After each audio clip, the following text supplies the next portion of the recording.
All right, and that was it. Thank you, man. Yeah, my pleasure. Thank Well you. done. Thank you so Thank much. you for driving up, and you know, I don't know what possessed you, but that's okay.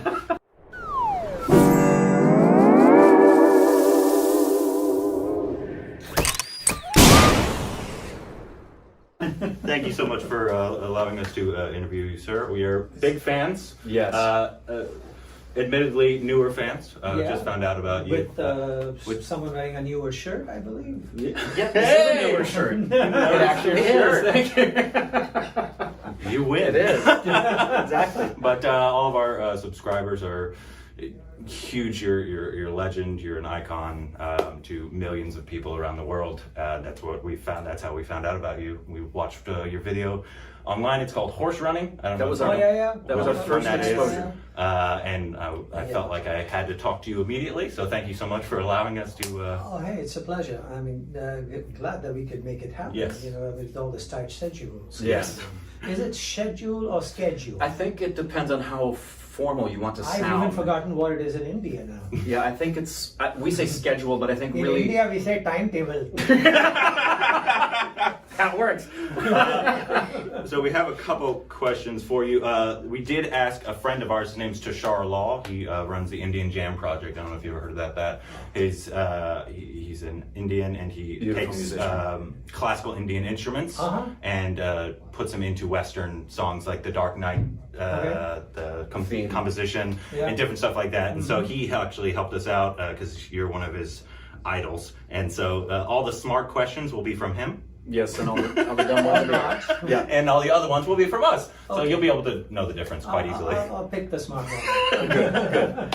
Well, we're admittedly embarrassed to say that we are only recently exposed to who you are. A friend of I'm mine. just still looking for myself. I mean, come on. A friend of mine you've met but haven't worked with is Pedro Eustache, who he and specifically said to send greetings to you. But when I was talking with him, he said, yeah, anybody in world music or classical knows the maestro. And one of the things that we're really passionate about is seeing people in America become more aware of artistry from India. And so it's genuinely embarrassing. We know Ravi Shankar, but the fact that we would not know. How important is it for you that Americans would be made more aware of Indian artistry, and especially, we're just finding out about it. I'm not going to limit it to just Indian artistry. I mean, there's music from all over the planet that's special. The culture, the tradition.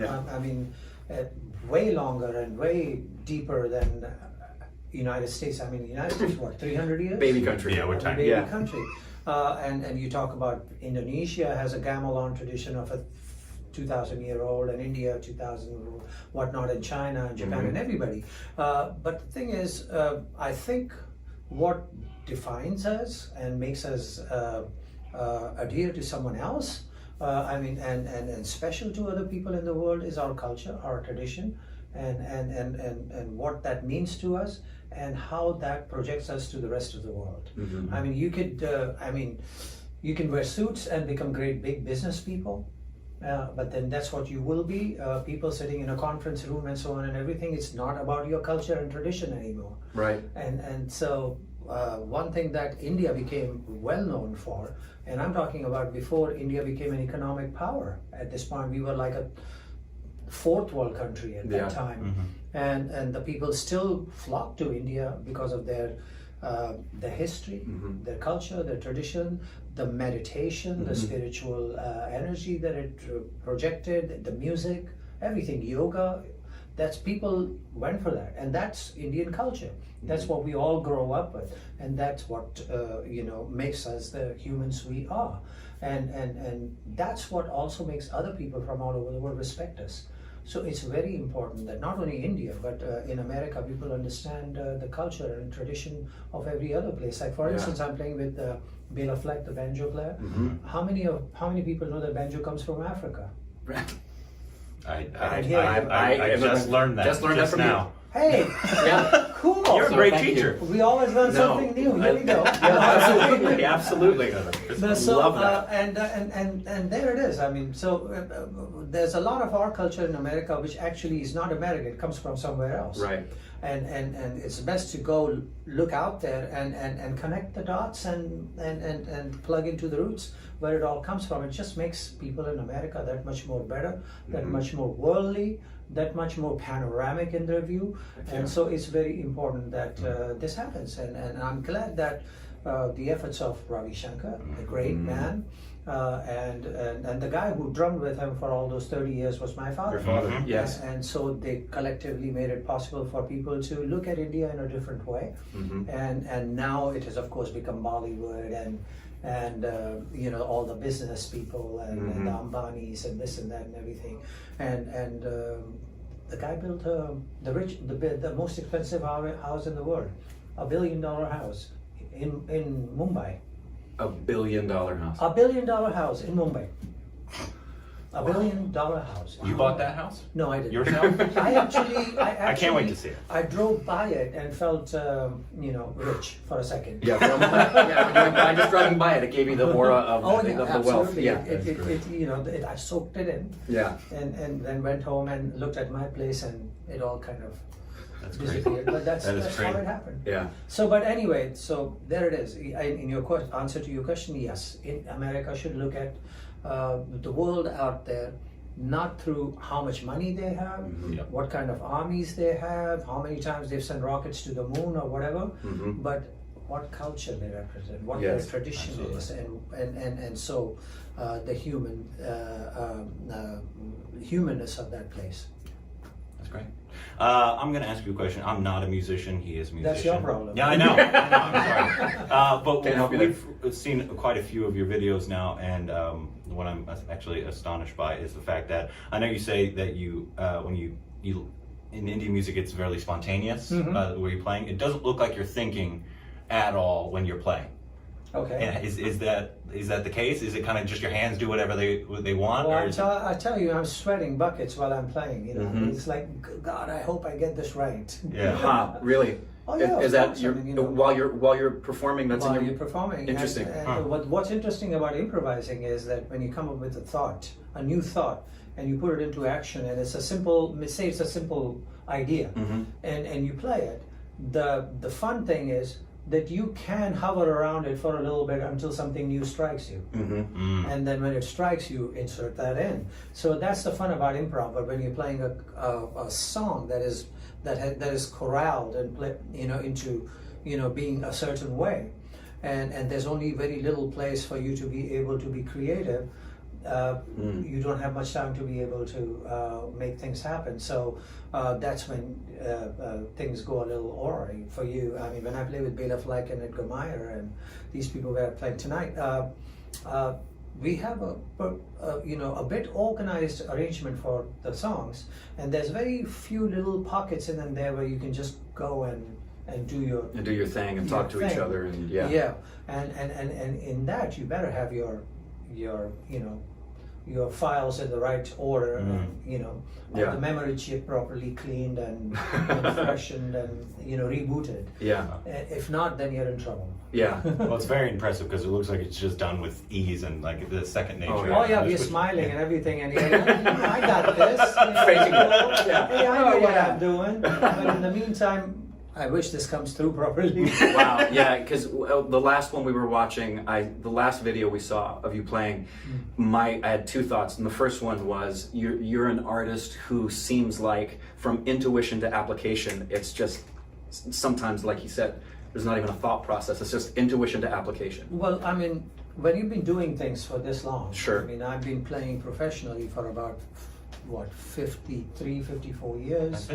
Yeah, and you've gone through every possible combination and permutation, musically speaking, and have played with so many zillions of musicians, so their thought process have lined up inside of you.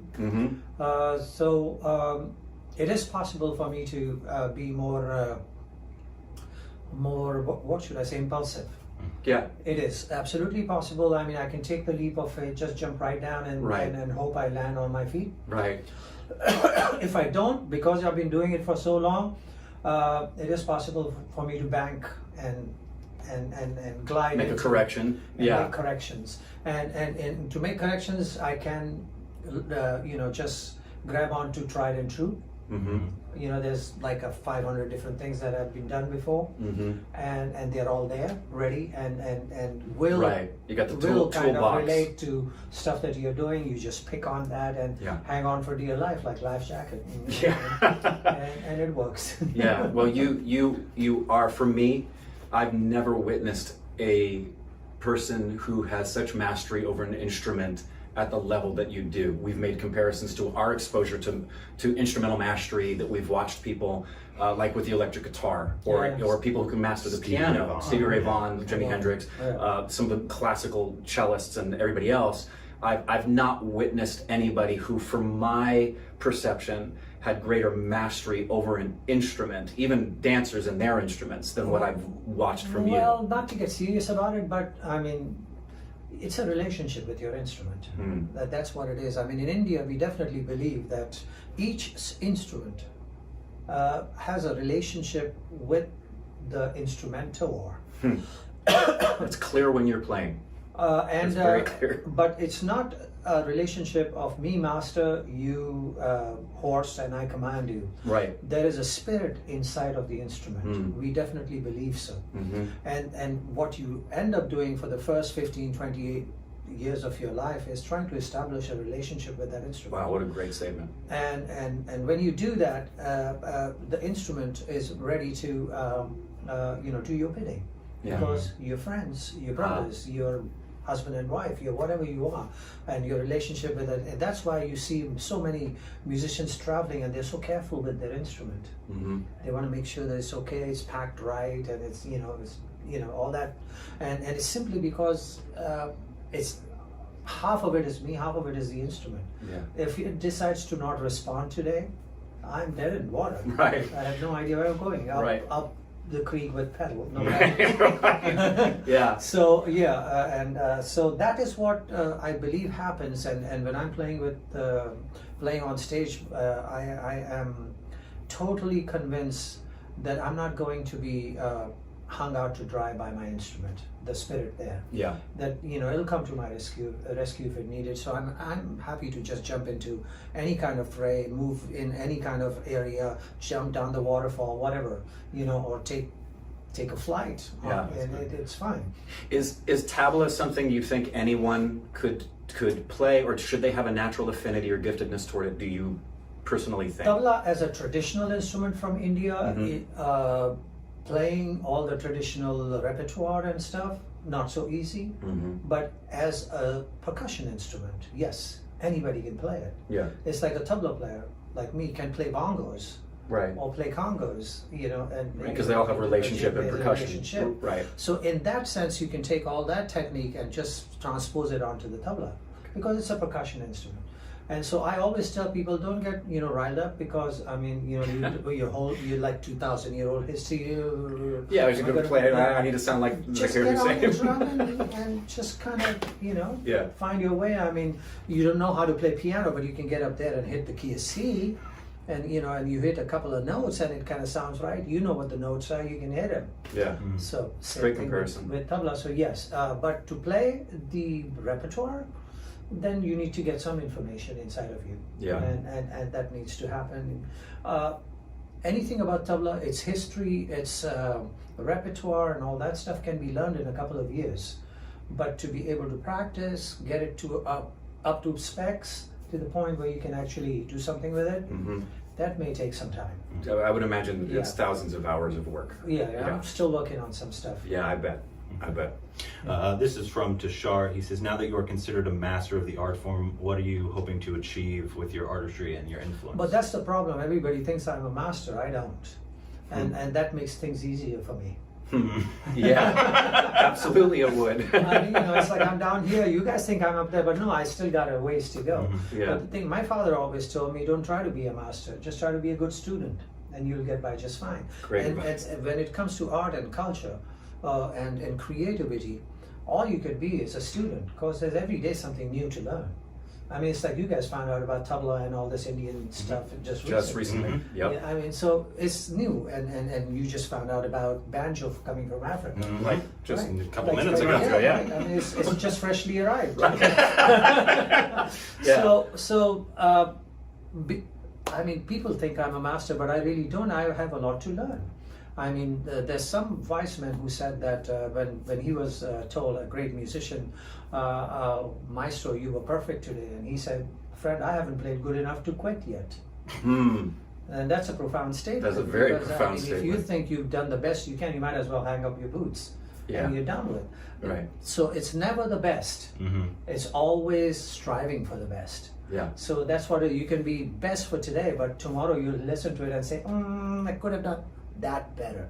Yeah. So yeah, and so I just feel that I'm learning, and that's what drives so many musicians to wanting to learn more. I mean, when George Harrison sells millions and millions of records, he still feels he needs to learn more and expand his horizons. And so he goes to Ravi Shankar to study sitar. Right. He doesn't need to, Right. but the thirst to learn more and make himself that much more better and converse a little bit more in different languages on his instrument brings him there. John McLaughlin, same thing. Charles Lloyd, same thing. John Coltrane, same thing. All these people, you know, they feel the need to learn more, and so they'll be the first to tell you they're not masters, they're just students. And that's what all of us are, and as long as we keep that in our head and in our minds, things are not as daunting. If you start to believe that everybody thinks you're a master and you're a master, you're like compelled, you know, you're like forced to be able to say something or play something profound every time. Right. Yeah.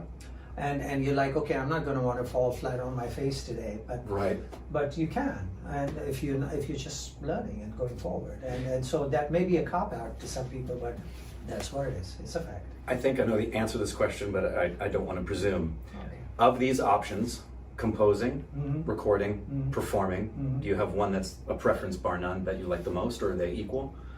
What's your answer? My guess would be performing, would be doing. Your guess is correct. All right. Performing is it's easiest. Yeah, that would be, I would imagine, and easiest, and I would guess the most rewarding because of the experience being so organic and in the moment with the people they're appreciating. Yeah, I mean, you know, but artists are vain. True, yeah. The applause is nice.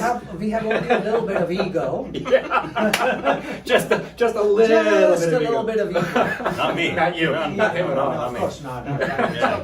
Thank you. Appreciate that. Yeah, I mean, we all want to be appreciated. We all want to be loved. We enjoy a little bit of applause, and everything is there. So yes, for me, performing Indian music, that's the fun part, simply because it's something I grew up with. It's home. It's a comfort zone.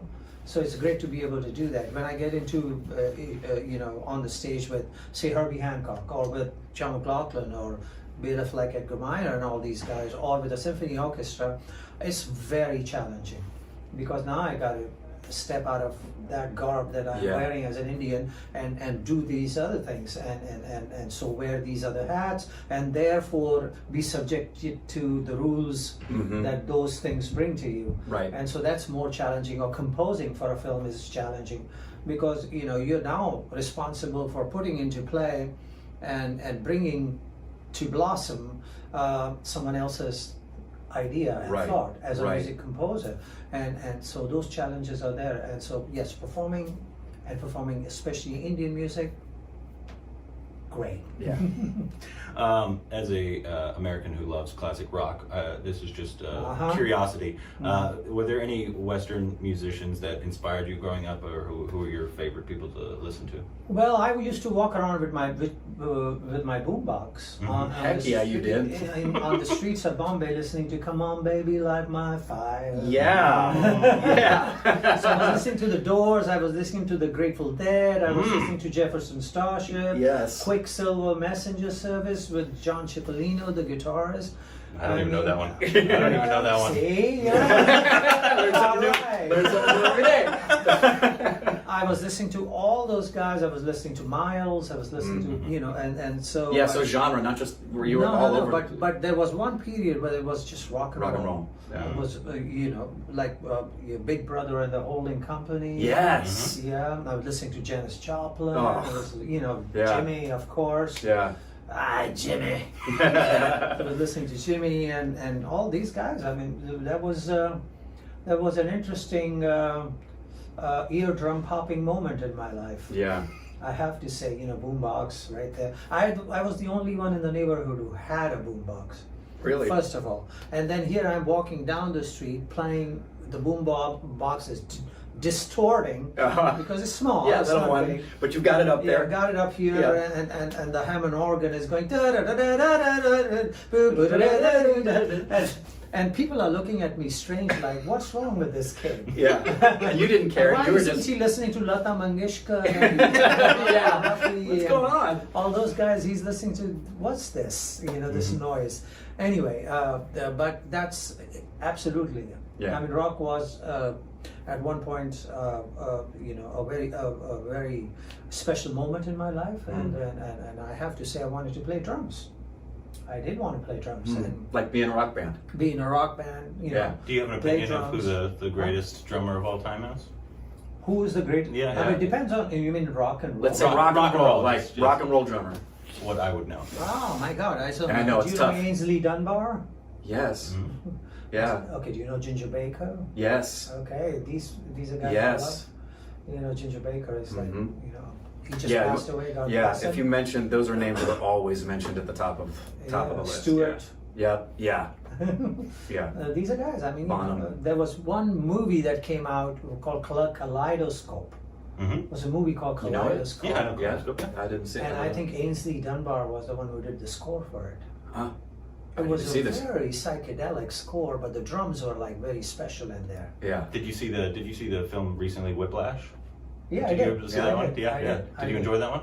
I thought the movie was good. All the jazz people were thinking that, you know, the jazz world is not properly presented. Right. That's not the way. Yeah. In that sense, but yeah, I mean, but it wasn't about really jazz. It's about these two characters. Yeah. Exactly. And if you got past the jazz thing, then you really enjoy the movie. And someone pointed that out to me because I was thinking the same thing. That but no, it's about that story. Yeah. And so yeah, it's a great movie. The score is great, but the score with the Birdman. Yes. Now The that score to Birdman? That was one of the yeah. best films in a long That's time for us. one of the best drum Heck scores yes. I ever heard. Yes. And you know who did it was my pal Antonio Sanchez. I did not know that. Now you know that. Yeah. Learning Learning so something much new every today. day. Antonio Sanchez is really one of the great drummers of our time. Yeah. And he, of course, the director of the movie is from Mexico. Mm-hmm. And so Yep. was Antonio Sanchez, and Antonio did Was this- he actually on the kit in those shots when they went through? There, yes, he is. That on was the- actually him? Oh, that was him on the kit? Yeah, Okay. and at the Oscars he played it, but Okay. of course it wasn't the score wasn't did not qualify to be you know, chosen. Mm. But in all other festivals or something it won, Yeah. but not at the Oscar. But it was really a great score. One of the best use of drums that I ever saw. That's one of our favorite We films. love that film. Love that film. And Michael Keaton was good. Wasn't he? Yeah. Yeah, we just Everybody everything in that about film- that. that's film one of for our us, favorite films. Love. We left the theater all three when that movie was over. And we're like, okay, so that was the best picture of the year. Yeah. And it was, wasn't it? It was. It was. You've collaborated with obviously a ton of people. Is there anybody that you haven't collaborated with, Western or Indian, that you'd like to collaborate Well, with? apart from the fact that I'm still trying to get better and better with the collaborations that I am in, because the more you play with them, the more you get to know them, and things open up and reveal themselves, and the conversation gets deeper and more words appear and all that. So I'm still playing with John McLaughlin 40 years down the road. I'm still now making a record with Mickey Hart of the Grateful Dead.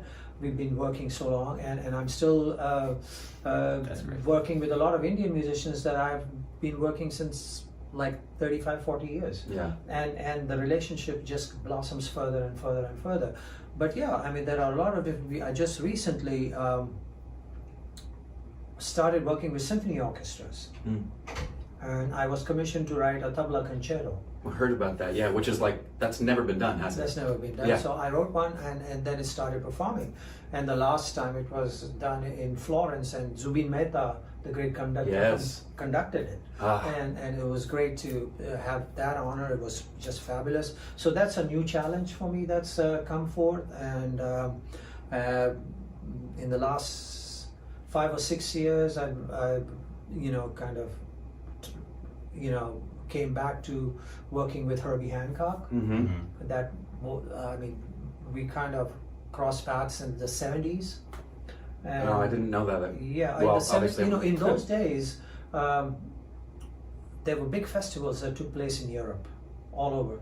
And so bands from here, mostly jazz bands, went to Europe and spent like 2 months there, touring and playing all over the place. And what the promoters used to do is like they would line up 3 bands or 4 bands, book an airplane Okay. with all those, and fly them from place to place to place to place, Right. and have them play in festivals. One Right. day of those 4 bands. Right. And so one of those 4 bands was us. Our band was called Shakti with John McLaughlin, Mm-hmm. and then there was Herbie Hancock's band. Okay. Then there was a band called Weather Report. It was a band with Joe Zawinul and Wayne Shorter and Jaco Pastorius, and one of the top bands of that time, Weather Report. And the other one was a band called Billy Cobham George Duke Band. And these were the 4 bands that traveled at the same time. And we would just be opening for each other, and sometimes there were others that would join us, like certain days it would be Carlos Santana's band would come in. And, Oh, just so- people like that. That's awesome. Yeah, Yeah. so one band is playing, and while we are in the back, like playing ping pong, and Yeah.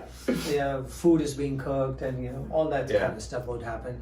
But so at that time, I did some work with Herbie and stuff. But recently, we got together again, and we started like 4 or 5 years ago. We did a couple of tours.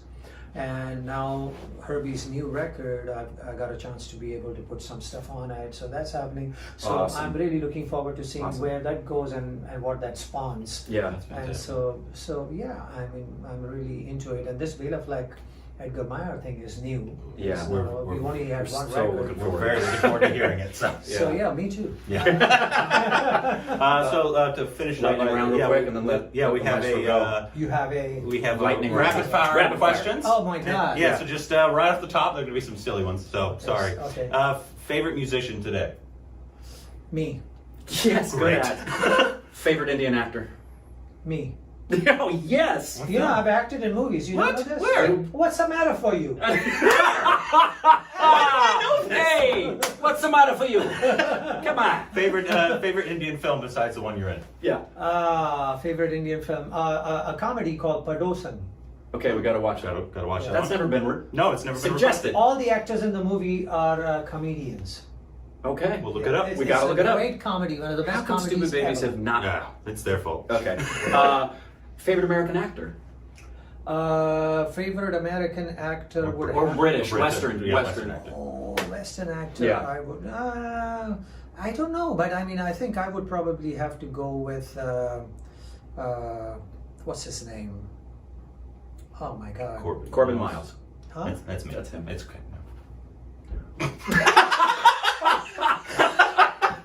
That was a fantastic death That was a stare. great death That was Okay, great. now the thing is, actors. I mean, male and female are both kind of considered actors. Yeah, no, 100%. male or female? Male or doesn't matter. female. Okay, the Meryl Streep. There you go. That's fantastic. Rock and roll. Favorite American film? Favorite American film would have to be Wuthering Heights. Oh, great call. My wife's in love with you. Okay. Biggest pet peeve. Huh? Biggest pet peeve. Something that annoys you. It's like a big. Something that annoys you? Yeah. Somebody clipping their nails or. Actually, what annoys me is potholes on the road. Welcome to LA. LA. Totally agree with you. Coffee or chai? Coffee. Hey. Although I sold chai.